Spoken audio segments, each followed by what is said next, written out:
The third of the 5 steps. 1 character, 1 syllable. In the first 2 steps, you've already learned about Chinese tones, pronunciation, and the romanization system. These must have seemed very difficult to you because they're most likely very different from the language you speak every day. Today, I'm going to tell you about something that will cheer you up, the part of Chinese that is easiest for everyone to learn, Chinese grammar. In English, you can very well hear someone say the following: she eats apples on Monday. They eat apples on Friday. He ate an apple yesterday. I'm eating an apple now. Did you notice? There were 4 different ways to say eat. In English and many other languages, words change in different circumstances, making changes based on who does something, when it was done, how many people or things were involved, and many other things. In our example, eat, eats, ate, and am eating were used to express the same concept.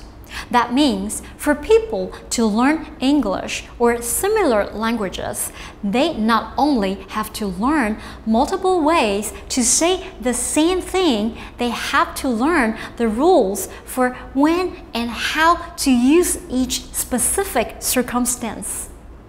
However, for the most part, none of these changes happen in Chinese. You don't have to learn 10 ways to say one thing. You just learn one word and use it the same way all the time. That word itself will never change. The example above was one based on verbs changing, which we call verb conjugation. Chinese doesn't have verb conjugation.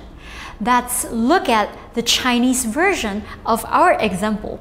And remember, the word for eat in Chinese is 吃, and the word for apple is 苹果.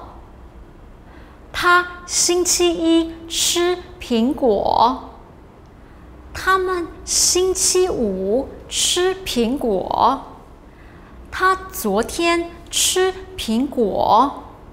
我正在吃苹果. Did you notice? 吃苹果 or eat apples never changed. The only thing that changed in the examples was the person eating the apple and the time it was done, not the word eat or the word apple. Let's look at a different grammar principle. I bought 2 apples. She bought 3 watches, but they bought 1 orange. Can you guess what grammar principle we're talking about here?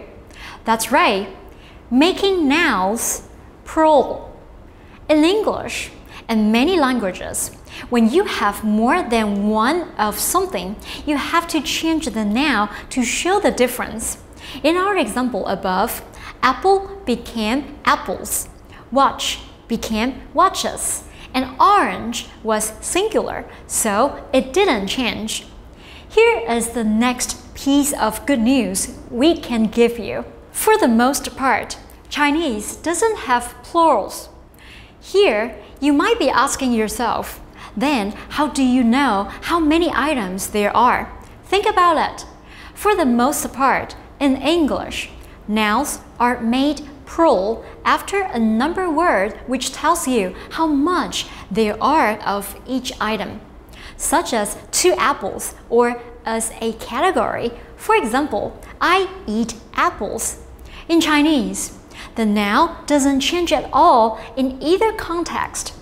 So 1 apple is 一个苹果, 2 apples is 两个苹果. Can you tell? The word apple, 苹果, didn't change. Just the number word changed from 1 to 2. The syllable